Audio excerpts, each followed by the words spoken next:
If you're dealing with depression and anxiety or any other mental health issue, I'm hoping that this video today will be the starting point for you to find the help that you need. My name is Alan. I am 61 years old. I'm an actor and a writer living in New York City with my husband and our 18-year-old cat.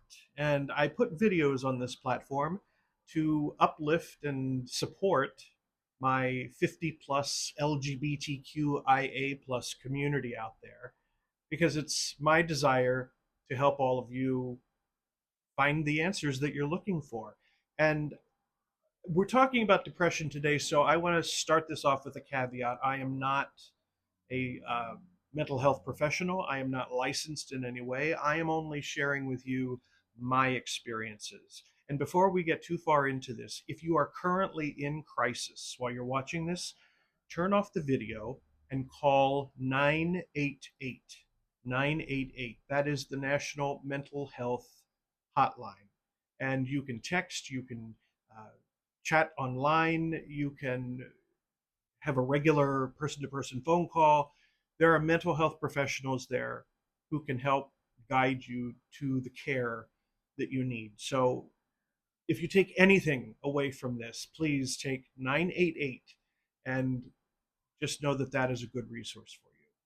Now, when I was 6.5 years old, my mother gave birth to my younger brother, and it was a very difficult pregnancy. My mom had a very tough time staying pregnant. She had a number of miscarriages, and it really did a number on her physically and emotionally.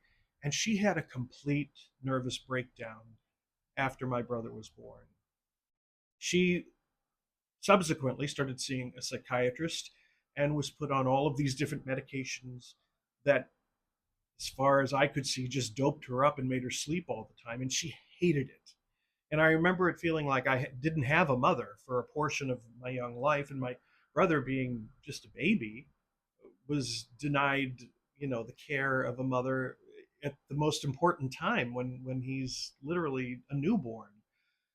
But my mom had to go through a lot of different treatments, such as electroshock therapy, things that I think are very primitive, and I don't know if they still use those things, but uh, the treatment seemed to be sometimes worse than the disease of mental illness.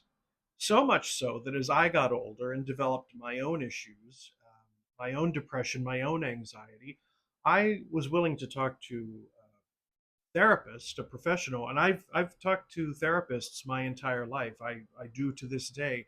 It's the best thing I think you can do for yourself. It's the thing that keeps me going.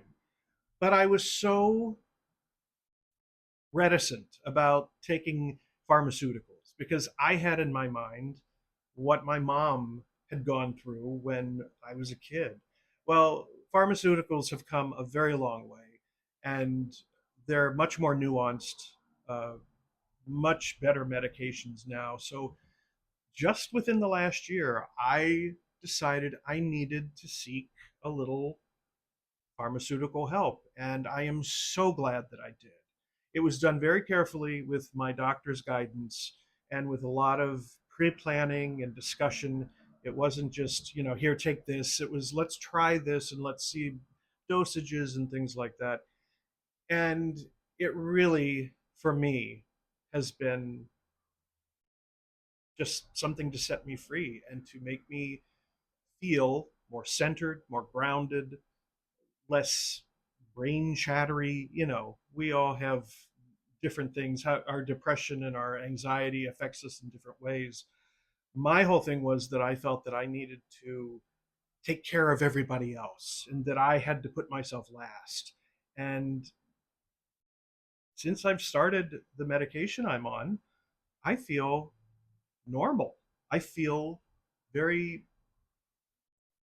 I don't, I still can't find the one word to describe it. It's just something that makes me feel not doped up, not out of touch, not disconnected, but there is a calmness and there is a presence, and I'm not as scattered as I used to be.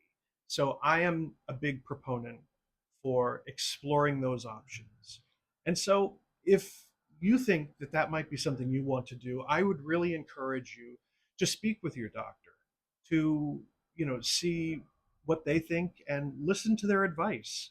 And if you're looking for a therapist, shop around, read some bios, find out people's training and what they specialize in.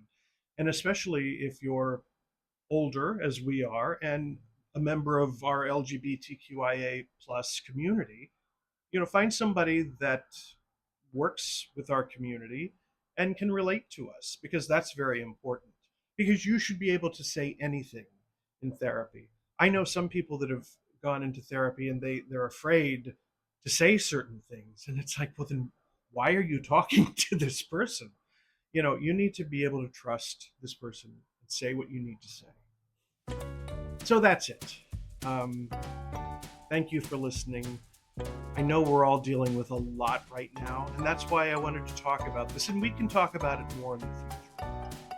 So please go out there, do your random act of kindness, because it doesn't only give something to somebody else, it gives something to your soul as well. Thank you for being here, and I will see you again very, very soon. Until then, you have a beautiful day.